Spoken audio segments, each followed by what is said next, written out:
സഹ്യാദ്രിയുടെ നെറുകയിലെ ഭൂതകാല ചെരുവുകളിൽ നിന്ന് അവിരാമമായ നീരുറവയായി ഒഴുകിയിറങ്ങുന്ന പ്രകൃതിയുടെ സുഹൃതമാണ് പെരിയാർ. പർവ്വതനിരയിൽ പനിനീരായി ഒഴുകി മനസ്സിൽ മലയാളി പെണ്ണായി മാറിയ പെരിയാറിന് സരളവൃക്ഷങ്ങൾ കൊണ്ട് മേലാപ്പു തീർത്ത ഹരിതഗൃഹമാണ് ഈ ആരണ്യകം. മഞ്ഞുമലയുടെ കൂടാരങ്ങൾ പോലെയും വനനിരകളുടെ തിരശീല പോലെയും അഴകുള്ളതാണ് ഈ ജലാർദ്രമായ പെരിയാർ തടം.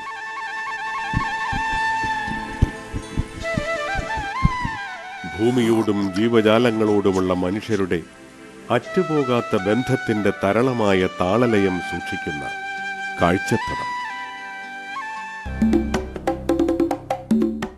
നാം ഉള്ളിൽ തേടുന്ന ആത്മശാന്തി പർവ്വത ശീർഷങ്ങളിലും നദീതടങ്ങളിലും ചൂഴുന്ന പ്രകൃതിയുടെ പ്രശാന്തിയായി പകർന്നു നൽകുന്ന നിർമ്മലമായ കാഴ്ചപ്പുറം. പശ്ചിമഘട്ടത്തിലെ ഏറ്റവും വലിയ വനസഞ്ചയമായ പെരിയാർ തടം നാഗരികതയുടെ പ്രാദുർഭാവത്തിന്റെ വിശാല ദേശമാണ്. കൃഷിയും കൈത്തൊഴിലും സാമൂഹ്യ ജീവിതവും ആരംഭിക്കുന്ന ആദിമ ജനതയുടെ കുലങ്ങളിലും കൂട്ടങ്ങളിലും പെരിയാർ തടത്തിന്റെ ഭൂതകാലം വിലയിക്കുന്നു. കേരളത്തിലെ ആദിവാസി സമൂഹത്തിന്റെ 6ഓളം വിഭാഗങ്ങൾ ഇന്നും ഇവിടെയുണ്ട്. കാലത്തിന്റെ വിരൽപ്പാട് വീണ ജീവിതത്തിന്റെ പ്രത്യക്ഷ മുഖങ്ങളിൽ. പക്ഷേ ഇന്നും ഇവിടെ കാണപ്പെടുന്നത് പാരമ്പര്യത്തിന്റെ കേവലമായ പിന്തുടർച്ച മാത്രമാണ്. അറ്റുപോകാത്ത പ്രാതസ്മരണകളിൽ അവർ ഇന്നും ജീവിക്കുന്നു, വർത്തമാനകാലത്തിന്റെ പ്രത്യയമായി. മണ്ണിൽ പിറന്ന് മണ്ണോട് മണ്ണടിയുന്ന മാതൃകാ സമൂഹത്തിന്റെ ജനിമൃതി തീരത്തെ പരിണാമ കഥയാണ് പെരിയാർ തടത്തിലെ വിനോദസഞ്ചാര വിഭവങ്ങളിൽ ഇന്നും നിറയുന്നത്. കേരളത്തിലെ പ്രധാന ജൈവ വൈവിധ്യ കേന്ദ്രമായ തേക്കടിയിലെ പെരിയാറിൽ 1895 ഒരു കൂറ്റൻ ഡാമിന്റെ കോൺക്രീറ്റ് ചീളുകൾ പതിഞ്ഞു. തമിഴ്നാട്ടിലേക്ക് ജലമെത്തിക്കുവാൻ നിർമ്മിച്ച മുല്ലപ്പെരിയാർ ഡാമിന്റെ തടശിലകളിൽ പുഴ മുറിഞ്ഞു. പെരിയാറിന്റെ മുറിവിലൂറിയ ജലം കറുത്ത കൂറ്റൻ സിരകളിലൂടെ ഒഴുകി തമിഴകത്തിന്റെ വരണ്ട ഭൂമിയെ പുഷ്പിണിയാക്കി. ദാഹാർത്തമായ ഭൂമിയുടെ വിസ്താരങ്ങളിലേക്ക് ഇനിയും പകർന്നു പോകുവാനായി തന്റെ മുറിവിന്റെ ആഴം കൂട്ടുവാനുള്ള അഹിതത്തിനുമേൽ പെരിയാറിന് പക്ഷേ കൗതുകമില്ല. സമ്മർദ്ദങ്ങളിൽ തിരയിളകാതെ പെരിയാർ ശാന്തമായി ഒഴുകുന്നു. ജലവും വൈദ്യുതിയും നൽകിയ അണക്കെട്ട് മാറ്റിമറിച്ച ഭൂപ്രദേശങ്ങളിൽ നിന്ന് തദ്ദേശീയ ജനത ഉയരങ്ങളിൽ ആവാസം തേടി. തടാകത്തിന്റെ ചുറ്റുവട്ടത്തെ വിസ്തൃതമായ സ്ഥലങ്ങൾ ബ്രിട്ടീഷ് കൊളോണിയൽ കാലത്ത് തന്നെ സംരക്ഷിത വനമായി പ്രഖ്യാപിക്കപ്പെട്ടു. പ്രകൃതിയെ ജയിലിലടച്ച പ്രതീതിയോടെ കൊളോണിയൽ കാലഘട്ടത്തിൽ വനദേശം മനുഷ്യ സമൂഹത്തിന് അന്യമായി നിന്നു.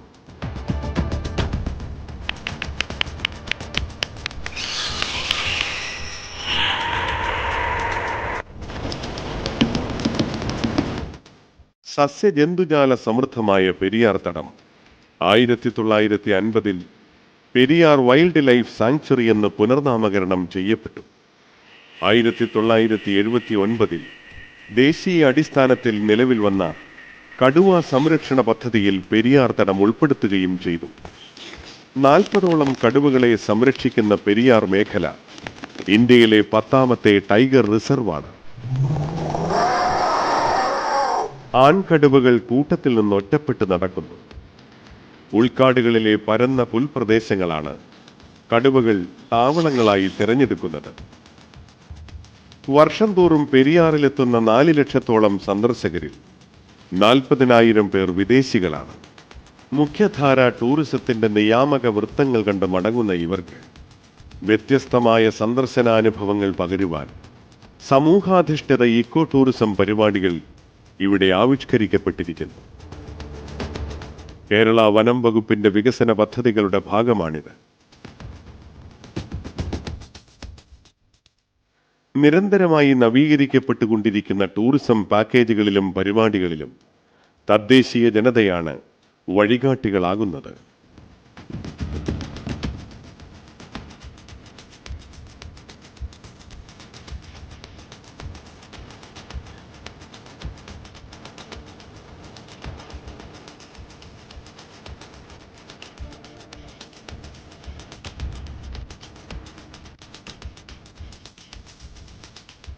കാടിന്റെ മനമറിയുന്ന ഈ മണ്ണിന്റെ മക്കളുടെ അകമ്പടി സന്ദർശകർക്ക് ഒരു പുതിയ അനുഭവം പ്രദാനം ചെയ്യുന്നു. ആഗോളതലത്തിൽ ടൂറിസം പ്രകൃതിക്കെതിരായ വികസനമെന്ന് മുദ്രകുത്തപ്പെടുമ്പോൾ ഇവിടെ സന്ദർശക ലക്ഷ്യവും വികസന ദൗത്യവും ഒന്നാകുന്നു.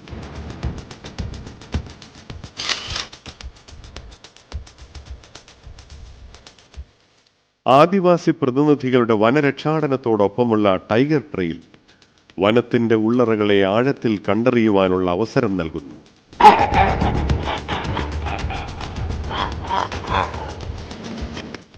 ഒരിക്കൽ കാട്ടിലെ കുറ്റകൃത്യങ്ങളിലേക്ക് വഴിമാറിപ്പോയ ഒരു യുവ സമൂഹം ഇന്ന് പെരിയാർ വന്യജീവി സങ്കേതത്തോടനുബന്ധിച്ച് രൂപീകരിക്കപ്പെട്ട ഇക്കോ ഡെവലപ്മെന്റ് കമ്മിറ്റികളുടെ കീഴിൽ ഗൈഡുകളായി പ്രവർത്തിച്ച് മുഖ്യധാര ജീവിതത്തിലേക്ക് കടന്നു വന്നിരിക്കുന്നു. ദുരുപയോഗം ചെയ്യപ്പെട്ടിരുന്ന കാട്ടറിവുകൾ ഉപയോഗപ്രദമായ നാട്ടറിവുകളായി ഇവർ സന്ദർശകർക്ക് വിശദീകരിക്കുന്നു.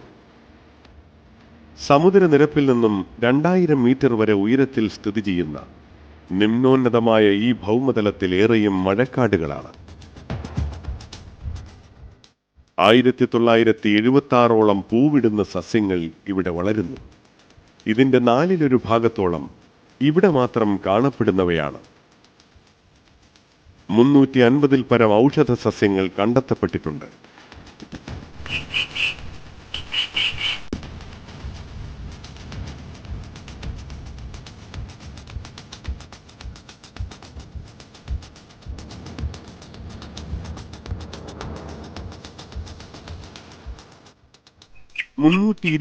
ഇനം പക്ഷികൾ ഇവിടെ വസിക്കുന്നു. ഇതിൽ 14 ഇനങ്ങൾ പശ്ചിമഘട്ടത്തിൽ മാത്രമുള്ളവയാണ്.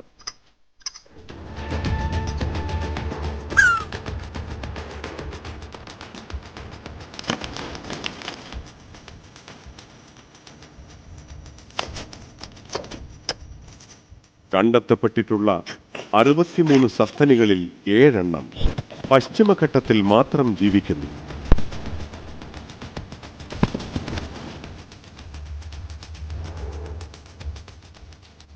പശ്ചിമഘട്ടത്തിൽ മാത്രം കാണപ്പെടുന്ന 18 ഉരഗജീവികൾ ഉൾപ്പെടെ 44 സമാന ജന്തുജാലങ്ങൾ ഇവിടെ കാണപ്പെടുന്നു.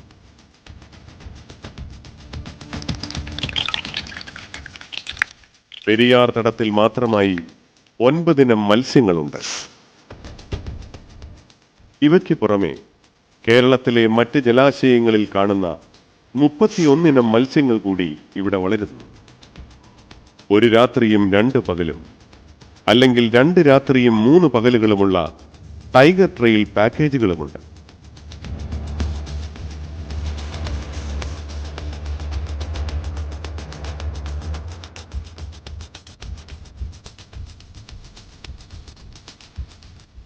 പ്രാന്തവൽക്കരിക്കപ്പെട്ട പ്രാദേശിക ജനതയുടെ അർപ്പിത സേവനത്തിന്റെ സുരക്ഷിതത്വത്തിൽ സന്ദർശകർക്ക് സുഖമായി ടെന്റുകളിൽ രാപാർക്കാം.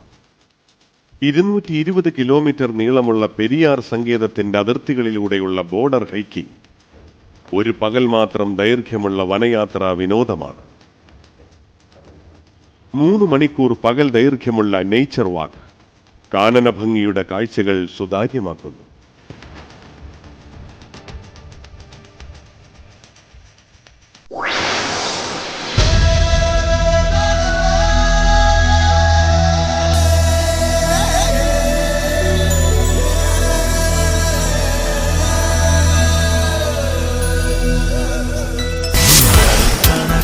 തേടും അത്ഭുത സഞ്ചാരം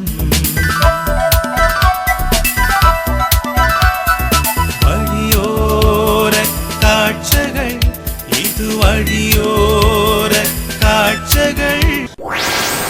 പെരിയാർ തടത്തിലെ അടിസ്ഥാന വിഭാഗത്തിന്റെ ശരാശരി ജീവിതമറിയുവാൻ സന്ദർശകർക്ക് മുളയിൽ തീർത്ത ചെറുകുടിലുകളിൽ താമസിക്കാം. സന്ദർശകരിൽ നിന്നും ലഭിക്കുന്ന വരുമാനം ഇനിയും വളരേണ്ട കുടിലുകളിലേക്ക് ഒഴുകുന്നു എന്നതാണ് ഈ സമൂഹാധിഷ്ഠിത ഈക്കോ ടൂറിസം പരിപാടിയുടെ പ്രാഥമിക പാഠം.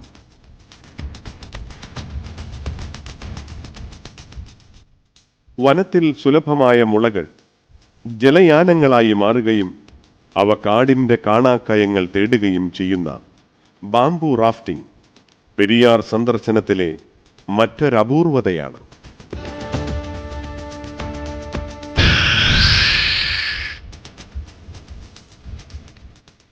നിശബ്ദമായി ചലിക്കുന്ന മുളം തോണികളിൽ സഞ്ചരിച്ച് വനജീവികളെ അവയുടെ സ്വാഭാവിക ചുറ്റുപാടുകളിൽ നിരീക്ഷിക്കാം.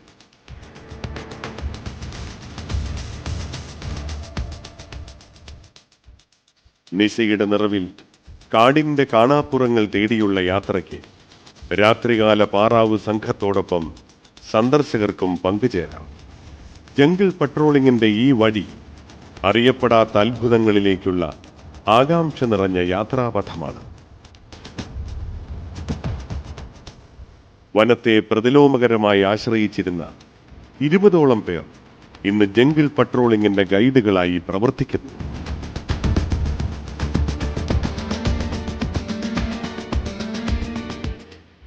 കടബാധ്യതകളിൽപ്പെട്ട് സ്വന്തം ഭൂമി നഷ്ടപ്പെട്ട പ്രാദേശിക കർഷക സമൂഹം വനം വകുപ്പിന്റെ വികസന പദ്ധതികളിൽ നിന്ന് നേടിയ ധനസഹായത്തിലൂടെ ഭൂമി വീണ്ടെടുത്ത് കൃഷിയിറക്കി. പ്രാദേശിക കമ്മിറ്റികൾ നിയന്ത്രിക്കുന്ന തോട്ടങ്ങളിൽ കുരുമുളക് കൃഷി വ്യാപകമായുണ്ട്.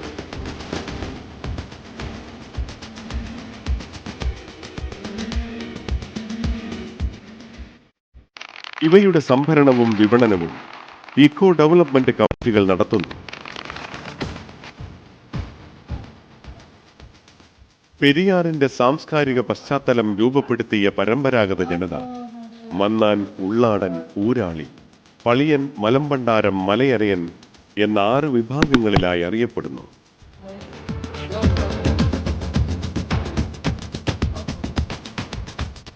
പരമ്പരാഗത മന്നാൻ സമൂഹത്തിന്റെ ഓർമ്മകളിൽ പുനർജനിക്കുന്ന ഹെറിറ്റേജ് മ്യൂസിയമാണിത്.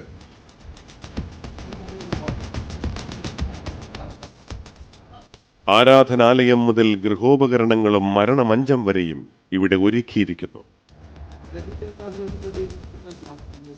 ഇതിൽ ആചാര സംബന്ധവും അനുഷ്ഠാന ബന്ധിയുമായ പുരാവസ്തുക്കളുണ്ട്. ശിവപാർവതി സങ്കല്പത്തെ വനദേവതയായും ദേവനായും ആരാധിക്കുന്ന ക്ഷേത്രങ്ങൾ പ്രാചീനാചാരങ്ങൾ ഏറെ മുന്നേറിയതിനു ശേഷമുള്ള ആരാധനാ രീതി വെളിപ്പെടുത്തുന്നവയാണ്.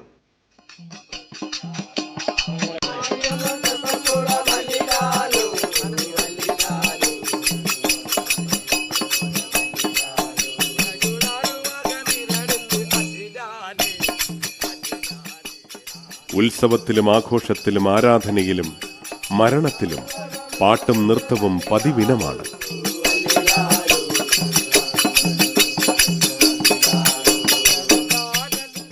മരവുരിയും കടിഞ്ചായങ്ങളും അണിഞ്ഞ നിശാനൃത്തം ചടുല പദതാള മേളങ്ങളുടെ ത്രസിപ്പിക്കുന്ന അനുഭവമാണ്.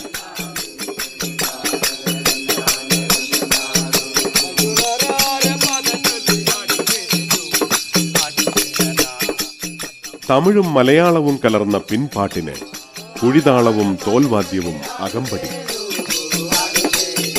ഇവിടെ വക്താവും ശ്രോതാവുമില്ല. പ്രേക്ഷിതനും പ്രേക്ഷകനുമില്ല.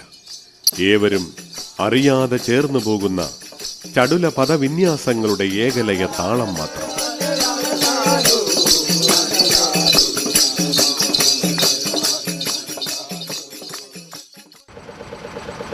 പൗരാണിക പ്രതീതിക്കൊപ്പം ആധുനികമായ കൂട്ടിച്ചേർക്കലുകളും പെരിയാറിന്റെ പ്രദേശങ്ങളിൽ വിനോദോപാധികളാണ്. വൈവിധ്യങ്ങൾ തേടുന്ന സഞ്ചാര കൗതുകം തടാകപ്പരപ്പിലെ ജലയാത്രയ്ക്ക് ഇന്നേറെ പ്രാധാന്യം കൽപ്പിക്കുന്നു. പെരിയാറിലെ ബോട്ട് യാത്ര ജലത്തിൽ ആഴ്ന്നുപോയ വനസ്ഥലിയുടെ ശേഷിപ്പുകൾക്കിടയിലൂടെയുള്ള പ്രയാണമാണ്. ജീർണിച്ച മരത്തലപ്പുകൾ ജലപ്പരപ്പിന് മേലെ ഉയർന്നു കാണാം.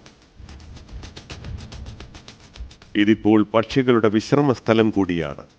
ചലനമറ്റിരിക്കുന്ന ഇവയിൽ നീർക്കാക്കകളും ചേരക്കോഴികളുമുണ്ട്. നനവു തട്ടിയ ചിറകുകൾ ഉണക്കിയെടുക്കുകയാണിവ. ബോട്ട് ലാൻഡിങ്ങിൽ നിന്ന് 4 കിലോമീറ്റർ അകലെയുള്ള ഇടപ്പാളയം തുരുത്തിൽ നീർനായ്ക്കളെ ധാരാളമായി കാണാം. നീർനായ കുട്ടികൾക്ക് ജലത്തിലിറങ്ങുവാൻ മടിയാണ്. മുതിർന്നവയാണ് അവയെ ജലത്തിലിറക്കി നീന്തുവാനും ഇരപിടിക്കുവാനും പഠിപ്പിക്കുന്നത്. തടാകത്തിൽ മീൻ പിടിക്കുവാനിറങ്ങുന്ന നീർനായ്ക്കൾ ബോട്ടിന്റെ ശബ്ദം കേൾക്കുമ്പോൾ കരയിലേക്ക് ഓടുന്നത് ഒരു പതിവ് കാഴ്ചയാണ്. വെയിൽ മങ്ങുമ്പോൾ മ്ലാവിൻ കൂട്ടങ്ങൾ പുൽമേട്ടിൽ മേയുവാനും വെള്ളം കുടിക്കുവാനുമെത്തും. പുൽമേടുകളിൽ പലയിടത്തും കാട്ടുപോത്തുകൾ കൂട്ടമായി മേയുന്നത് കാണാം. സസ്യഭുക്കുകളായ കാട്ടുപോത്തുകൾ പലപ്പോഴും ഇടതൂർന്ന കാടുകൾ കരികയാണ് മേയുക. ഒറ്റയ്ക്ക് മേയുന്ന കാട്ടുപന്നികൾ തടാകതീരത്ത് അവിടവിടെയായി കാണാം. പുൽമേട്ടിലെ ഇളം പുല്ലുകൾ മാനുകൾക്ക് പ്രിയപ്പെട്ടതാണ്. ഈറ്റക്കാടുകൾ ധാരാളമുള്ള പെരിയാർ തീരത്ത് ആനകൾ ധാരാളമുണ്ട്. ഇവിടത്തെ വഴികളിൽ പലതും ആനകൾ നടന്നുണ്ടായ ആനത്താരകളാണ്. കൂട്ടങ്ങളായാണ് ആനകൾ മേയുവാനെത്തുന്നത്. ഓരോ കൂട്ടത്തിലും മുതിർന്ന പിടിയാനകളും അവയുടെ കുട്ടികളും കാണപ്പെടും. കൊമ്പനാനകൾ വളർന്നു കഴിഞ്ഞാൽ കൂട്ടം തെറ്റി മേയുകയാണ് പതിവ്. ഓരോ കൂട്ടത്തിൻ്റെയും സമീപ പ്രദേശത്ത് സംരക്ഷകനായി ഏതെങ്കിലും ഒരു കൊമ്പനാനയുണ്ടാകും. ഓരോ കൂട്ടത്തിൻ്റെയും ചുമതല അതിലെ മുതിർന്ന പിടിയാനയ്ക്കാണ്. പ്രകൃതിയുടെ നന്മയും മനുഷ്യ സമൂഹത്തിന്റെ സൃഷ്ടിപരതയും ഒന്നിക്കുന്ന പെരിയാർ സംരക്ഷിത മേഖലയിലെ നൂതനാശയങ്ങൾ ഇന്ന് സമീപ പ്രദേശങ്ങളെയും സ്വാധീനിക്കുന്നു. പെരിയാറിന് തൊട്ടടുത്ത് തമിഴ്നാട് ജില്ലയായ തേനിയിലെ കുറുവനത്ത് പാലത്തിൽ നിന്ന് ആരംഭിക്കുന്ന കാളവണ്ടി യാത്ര തമിഴകത്തിന്റെ മനം കുളിർപ്പിക്കുന്ന കാഴ്ചകളിലൂടെ കടന്നുപോകുന്നു. ഇടയ കൂടാരങ്ങൾക്കരികിൽ മേയുവാനിറങ്ങുന്ന ആട്ടിൻപറ്റങ്ങൾക്കിടയിലൂടെ തേനിയുടെ ആർഷകൃതി കണ്ട് മടങ്ങാൻ സാരഥികളാകുന്നത് കേരളത്തിന്റെ വനസംരക്ഷണ സേനയ്ക്ക് കീഴടങ്ങിയ ഏതാനും കുറ്റവാളികൾ. ഇന്നിവർ പെരിയാർ ഫൗണ്ടേഷന്റെ ഏകീകൃത നേതൃത്വത്തിന് കീഴിൽ തൊഴിൽ മഹത്വത്തിന്റെ മാന്യത അറിയുന്നു. ഈ വണ്ടിയിൽ വെച്ച് തേനിയിലെ മുന്തിരിത്തോപ്പുകൾ മൊട്ടിട്ടോ എന്നറിയാം. പട്ടാമ്പരമണിഞ്ഞ കാബേജ് പാടങ്ങളുടെ വിളവുകാലം കാണാം. ഈ മുന്തിരി വള്ളികൾക്കൊപ്പം ഇവരുടെ സ്വസ്ഥ ജീവിത സ്വപ്നങ്ങളും പൂവിടുന്നു.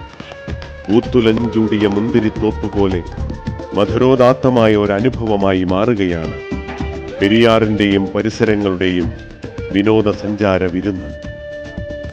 സുസ്ഥിരമായ പരിസ്ഥിതി പ്രത്യേകതകളിൽ സാമ്പത്തികമായ ജീവനക്ഷമതയോടെ പൊതുസ്വീകാര്യത നേടിയെടുക്കാൻ പെരിയാർ വിനോദസഞ്ചാര മാതൃക പ്രാദേശിക ജനതയുടെ ജീവിതമാർഗവും മാർഗദർശനവുമാകുകയാണ്. പ്രകൃതിയുടെ അനശ്വരതകൾ നെഞ്ചിലേറ്റുന്ന ജനതയുടെ സാർവത്രികവും സാർവലൗകികവുമായ മൂല്യബോധമാണ് ഇതിന്റെ മൂലധനം.